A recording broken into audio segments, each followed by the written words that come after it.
Très bien, donc on va se retrouver pour la deuxième partie de l'épisode 3, donc qui va clôturer cette mini-formation sur l'implémentation d'une base de données Room dans son application Android. Donc jusqu'ici, globalement, j'ai fait un petit résumé de ce qu'était Room de manière très théorique. On a ensuite commencé à implémenter les deux premières actions de CRUD, création, lecture, modification et suppression. On a déjà la création et la lecture, et donc là, dans cette dernière partie, on va implémenter la modification et la suppression. Comme toujours, si jamais vous avez des questions, n'hésitez pas à les mettre en commentaire, ça me fera un plaisir d'y répondre. Et si jamais vous êtes resté jusqu'à là, félicitations, on est sur la dernière ligne droite. Ok, donc on avait implémenté nos deux callbacks pour unUpdate contact click avec l'index et les éléments de l'UI qui avaient été modifiés, donc first name, last name et phone number. Et ici également pour le undelete avec l'index. Donc ce qu'on va faire, c'est qu'on va faire la liaison avec notre viewModel. Donc on va aller dans contact viewModel. Je vais créer ma méthode fun dans un premier temps pour update contact, donc avec l'index bien sûr, le first name qui va être un string, last name également, et enfin phone number. Bien sûr, j'ouvre les accolades. Et donc je vais faire la même chose, mais cette fois-ci avec le delete. Donc pour notre viewModel c'est bon. Maintenant ce qu'on va faire, c'est qu'on va créer de nouveaux use cases. Donc je peux même faire un copier-coller, c'est plus rapide. Donc dans un premier temps, ça va être delete contact use case. Donc là, ici, on garde la repository. On va juste, hop là, remplacer par delete contact. Et donc, il prend bien évidemment un ID.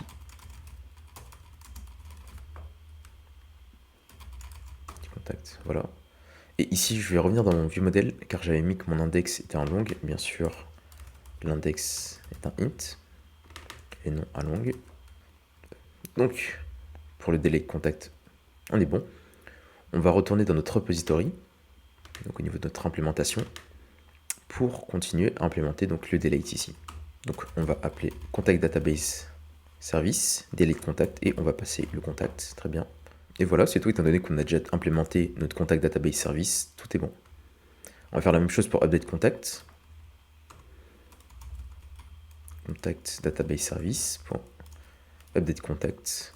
Donc on voit que cette fois-ci ça prend une contact entity, donc ce qu'on va faire. Donc là, contrairement à la création, l'ID ne va pas être généré automatiquement. Et Room a besoin de cet ID pour savoir quel élément de la base de données il faut modifier.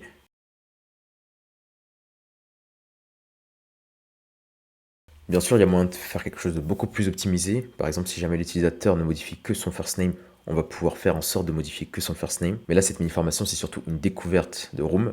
Donc on ne va pas vraiment faire la chose la plus optimisée du monde. C'est tout simplement pour vous montrer comment ça fonctionne. Très bien.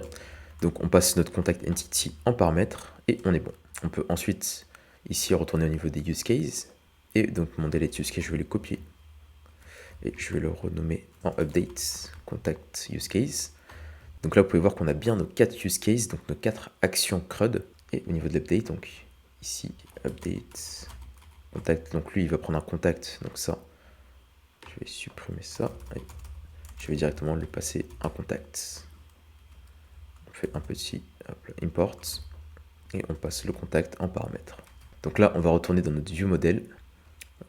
Et ici, on va venir ajouter donc en paramètre, donc injecter nos deux nouveaux use cases. Donc voilà, on a bien nos 4 opérations CRUD. Donc on va venir ici dans notre update, on va venir modifier tout ça. Donc là, comment faire pour récupérer l'ID du contact? Eh bien, si vous vous souvenez bien, vous pouvez voir que ici, lorsqu'on récupère au tout début la liste de tous les utilisateurs, de tous les contacts, on va venir là ajouter cette valeur dans mon petit contact ici, donc un mutable stateflow. Et donc ici, je vais récupérer à partir de mon index le contact en question. .value pour récupérer notre liste et je vais passer l'index en paramètre. Et ici, je vais venir récupérer ce qui m'intéresse, donc mon ID. Et là, je vais d'ailleurs modifier le nom de cette variable à ID contact.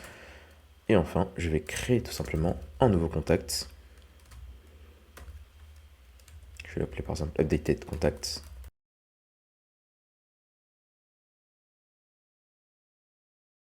Et ce update contact, donc je vais le faire passer ici dans mon use case.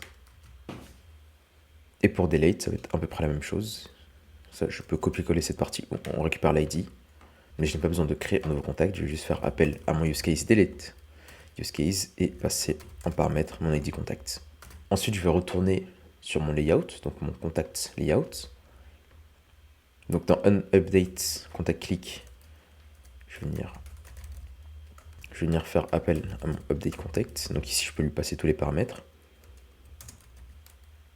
Voilà. Donc là, ici, on peut voir que les champs que je reçois de mon callback, c'est exactement les mêmes que j'ai ici dans ma méthode update contact. Donc ce que je vais faire, c'est que je vais simplifier tout ça, retirer les accolades et ici venir juste remplacer mon point par voilà, 2 points. Je vais faire la même chose donc pour mon onDelete contact click. Donc je vais supprimer tout ça. Contact view model, delete contact. Donc là, on a terminé avec Contacts Layout, mais actuellement, si jamais on essaye de lancer l'application et d'appuyer sur les 2 boutons, ça va cracher. Et la grande question, c'est pourquoi. N'hésite pas à mettre pause sur la vidéo, aller checker ton code. Je te donne un petit indice, c'est dans le view model le problème. Je sais qu'il y en a beaucoup d'entre vous qui vont pas du tout appuyer sur pause et qui vont juste regarder la solution. Ça me va aussi. Donc on va retourner dans notre view model et effectivement ici on va faire une opération sur une base de données, mais dans le main thread, ce qu'il ne faut jamais faire. Donc ici je vais taper model scope, hop là, et bien sûr on va mettre sur un dispatcher le point input output.io et on va faire exactement la même chose ici et on peut lancer. Très bien, donc on est sur notre application. Ici je vais venir hop, fermer cet onglet run pour qu'on voit un peu mieux. Donc dans un premier temps on va essayer la modification. Donc par exemple ici je me rends compte que effectivement c'est pas Michel Nobody mais c'est Jacques. D'accord. Donc marquer Jacques. Très bien. Déjà petite chose, on peut voir effectivement ici qu'on aurait pu faire en sorte que les boutons hop, prennent tout l'espace et modifier la couleur de nos petits boutons modifiés. On va le faire juste après. Mais donc si j'appuie sur modifier, on peut voir effectivement que Jacques Nobody a bien été modifié. Je vais ouvrir mon app inspection, mon database inspection. Donc comme d'habitude, ça peut prendre un petit peu de temps à charger, mais soyez patient. Ok, donc on est bon. Hop là, on va venir ici ouvrir notre base de données. Donc je vais un peu agrandir la page pour qu'on y voit plus clair. Donc on peut voir effectivement qu'ici, ça a bien été modifié. Donc on a bien été remplacé par Jacques. Et donc maintenant, on va essayer la suppression. Donc par exemple, Mister Computer, je n'ai plus envie d'avoir ce numéro. On va cliquer dessus. Hop là. Et on peut voir effectivement qu'il n'y a plus de Mister Computer. Ici, je vais venir appuyer sur mon petit bouton refresh et on peut voir qu'il n'apparaît plus. Dernière chose avant de terminer l'application, je vais venir modifier la couleur du texte. Donc pour ce faire, on va aller dans Contact Layout. On va rentrer dans List of Contacts View. Donc pour rentrer dans une méthode, vous faites CTRL et vous cliquez dessus. Contact Card. Et donc c'est au niveau de notre text field ici qui ne prend pas toute la place. Donc qu'est-ce qu'on fait lorsqu'on souhaite modifier un élément visuel d'un composable? On va toujours faire appel à modifier comme d'habitude.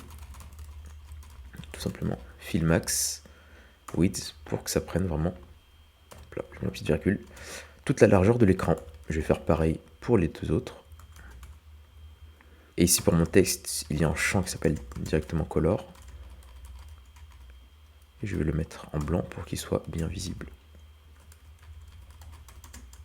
Et bien texte, on en réindente bien. Et on peut relancer pour voir si c'est un peu plus beau. C'est mieux.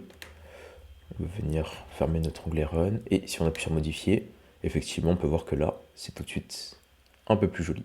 Et donc voilà pour la mini formation sur l'implémentation d'une base de données Room dans son application Android. Au niveau de la partie UI sur la partie Jetpack Compose, c'est largement optimisable. Mais je voulais vraiment rester simple parce que déjà, de 1, c'était pas le sujet de la mini formation. On voulait vraiment se concentrer sur Room. Et en plus, je voulais pas vous perdre bêtement avec Jetpack Compose, qui est une technologie que tout le monde ne maîtrise pas encore. Bien évidemment, comme toujours, moi je te propose une application, mais n'hésite surtout pas à faire des modifications par toi-même, à faire tes recherches, voir comment tu peux implémenter de nouvelles fonctionnalités à cette application de contact. Là, on va passer rapidement sur les éléments importants à retenir de cet épisode 3. Donc dans un premier temps, on a vu comment modifier et supprimer notre contact dans notre application. Et ensuite, on a vu comment interagir avec notre base de données Room via la clé primaire. Donc dans notre cas, c'était l'ID du contact. La mini-formation est terminée, mais comme je vous ai dit juste avant, n'hésitez surtout pas à ajouter des nouvelles fonctionnalités, comme par exemple supprimer plusieurs utilisateurs en même temps, customiser la vue, donc modifier les items pour mettre des items que vous préférez, ajouter une barre de recherche par exemple, ça peut être pas mal ça. Téléphoner au contact, donc là vous allez devoir utiliser les permissions, ce qui peut être également intéressant comme élément à apprendre. C'est d'ailleurs un sujet que j'aborde dans ma vidéo sur créer une application de scan QR code. Donc la demande de la permission pour accéder à un élément du téléphone et la récupération de la réponse de l'utilisateur. Ou sinon vous pouvez tout simplement rediriger vers l'application d'appel